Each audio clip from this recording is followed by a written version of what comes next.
Which is stronger, the manufacturer's loop that comes on the end of fly lines or the loop that I make with nail knots myself? What's going on, everybody? It's How To Tuesday on the Tom Rowland Podcast, brought to you by Danco. Today we're talking about fly fishing and particularly the connection between your fly line and backing or your fly line and leader. When you buy a new fly line these days, a lot of them, just like this Cortland Precision, come with a manufacturer's pre-made loop in the front and also in the back.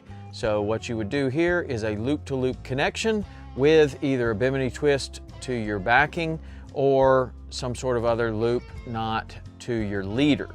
And a lot of fly fishermen that have been at it for a while just don't trust these lines. They think, well, I've never lost a tarpon the other way, so I'm not going to start now, and they cut this off and they make a loop on the end. The way that you make this loop is you tie nail knots, you double over the line and then tie nail knots. It is best if you can tie it with a Tie Fast nail knot tire. This is probably the cheapest piece of fishing gear that you could ever buy. I don't know how much it costs, but not much. It's a simple folded piece of aluminum that makes a really good knot. So if you're not very good at nail knots or you just want to tie the perfect nail knot every time, this tool is highly suggested. So what we're going to do today is we are going to test a welded loop versus a loop that I created with nail knots and see which one's the strongest.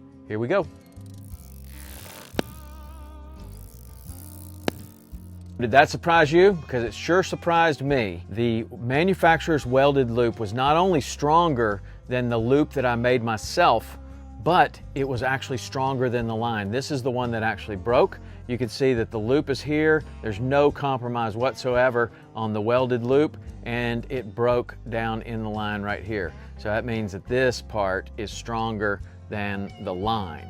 So I will have 100% confidence in this. It was interesting also to see what the difference was. While this one broke in the line and the loop remained perfectly strong, when I did the nail knots to make my own loop, what ended up happening is the loop actually pulled out of the nail knots. It didn't break, it slipped out of the nail knots. So maybe I could have tightened them down a little bit better, but for the most part, I really pulled pretty hard as I would on a rigging situation, and it still slipped. This one did not slip, and not only that, it was stronger than the line itself.